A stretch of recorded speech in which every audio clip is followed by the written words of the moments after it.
नमस्कार मंडळी, भटकंतीच्या नवीन सदरात आपले स्वागत. आजच्या भटकंतीमध्ये आपण निघालो पुरंदरच्या सौंदर्य मुकुटामधील आणखी एक मानाचे रत्न वटेश्वर मंदिर पाहायला. भटकंती सुरू करण्यापूर्वी आपण अजूनही आमचे चॅनल सबस्क्राईब केले नसेल तर सबस्क्राईब करायला विसरू नका. मराठी मॅटर.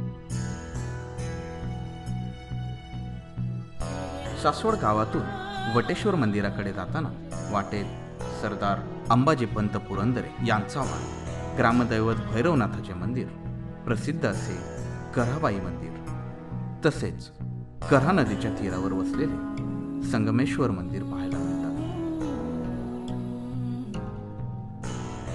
नारायणपूर आणि पुरंदर किल्ल्याकडे जाणारा हा रस्ता मुख्य वस्तीपासून अगदी दूर असून रानावनामध्ये वटेश्वराचं मंदिर वसलेलं आहे.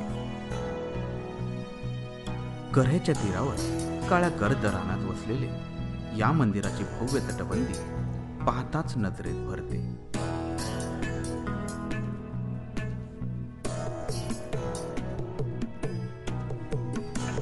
वटेश्वर सुधार समिती आणि नागरिकांच्या प्रयत्नातून या मंदिर आणि त्याच्या अवतीभोवतीच्या परिसराचे सुशोभीकरणाचे काम अविरतपणे चालू आहे.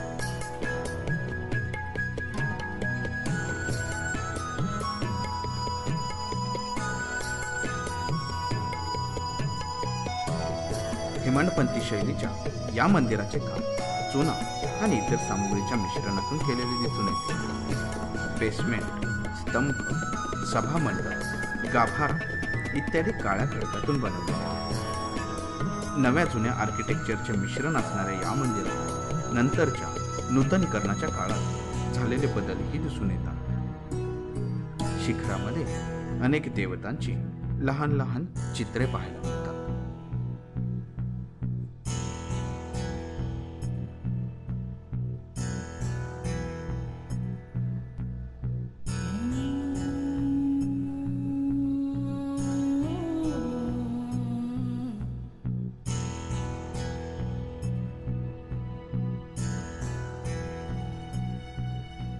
मुख्य दर्शनी भागात आखीव रेखीव असा नंदी पाहायला मिळतो.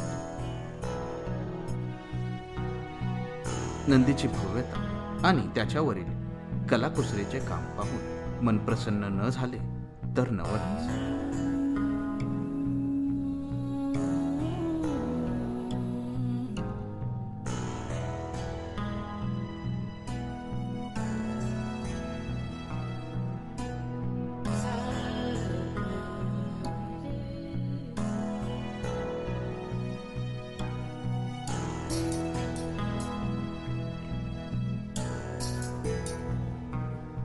मंदिराच्या भिंतींमध्ये गणेश आणि इतर देवतांच्या मूर्ती पाहायला मिळतात. या मंदिराबाबत एक कथा सांगितली जाते. 1400 वर्ष वयोमान असणारे एक थोर संत चांगदेव पावसाळ्यातील 4 महिने मौन आणि अंधत्व धारण करून सर्व व्यवहार करत. त्यांची नित्य शिवलिंग पूजा चालू असते.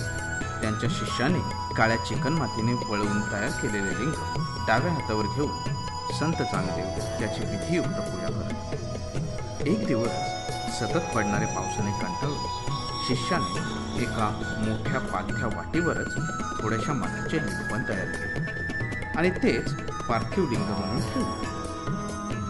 नित्यनियमाने स्नान उरकून चांगदेवांनी पार्थिव लिंगाला मंत्रोच्चारण करून हातावर घेतले.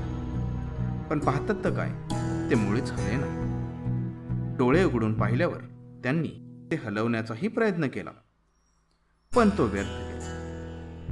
हे न हलवलेले स्वयंभू लिंगच त्यांनी एक छोटेसे मंदिर बांधून त्याची उपासना सुरू केली आणि म्हणूनच या मंदिराला चांगा वटेश्वर असेही म्हटले जाते. सरदार अंबाजी पंत पुरंदरे यांनी सन 1700च्या सुमारास या मंदिराचा जीर्णोद्धार केला. पुढे नजरेस पडतात एका गडद तळघराच्या मध्यभागी एका जुनाट शैलीच्या भगवान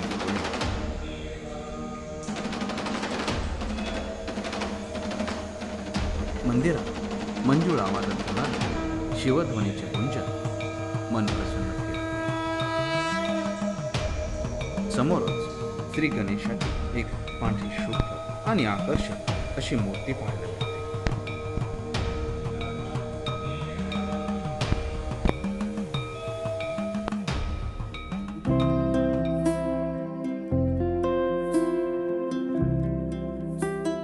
मंदिराच्या बाहेर भव्य पटांगणात लहान लहान अनेक मंदिरे पाहायला मिळतात.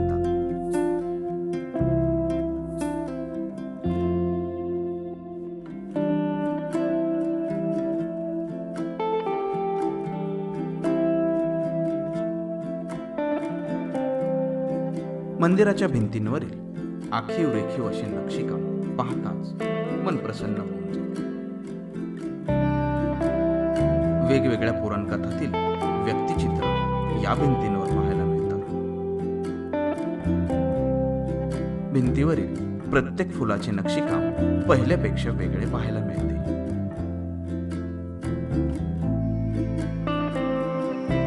अगदी जवळून पाहिल्यावर भिंतीवरील कोरीव काम आणि त्यातील सुबकता लक्षात येते. कदाचित हे सौंदर्य पाहूनच अनेक मराठी आणि हिंदी चित्रपटांचे शूटिंग या मंदिरात होत असते. काही वर्षांपूर्वी येऊन गेलेला वळू या प्रसिद्ध चित्रपटामध्ये बरंचसं शूटिंग या वटेश्वर मंदिरामध्ये झालेलं आहे. चित्रपटांबरोबरच प्री वेडिंग शूटिंगसाठी सुद्धा लोकांची या मंदिराला पसंती आहे.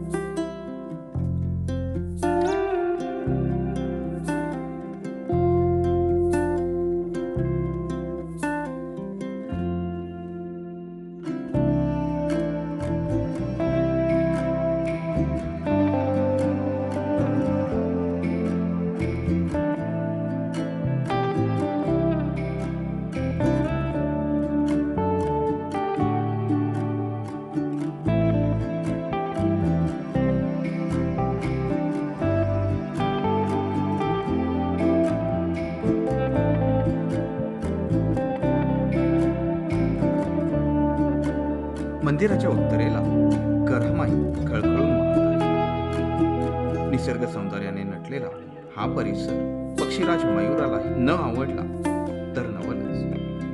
पावसाळ्यामध्ये आजूबाजूच्या रानात मोरांचे आवाज ऐकायला मिळणे ही एक पर्वणीच. चला तर मग मंडळी, आपल्या पुरंदरच्या पुढील भेटीमध्ये भेट द्यायला विसरू नका चांगावटेश्वराच्या या अप्रतिम शिव मंदिराला. आणि हो, अजूनही सबस्क्राईब केले नसेल तर सबस्क्राईब करायला विसरू नका. आपले मराठी मॅटर. धन्यवाद.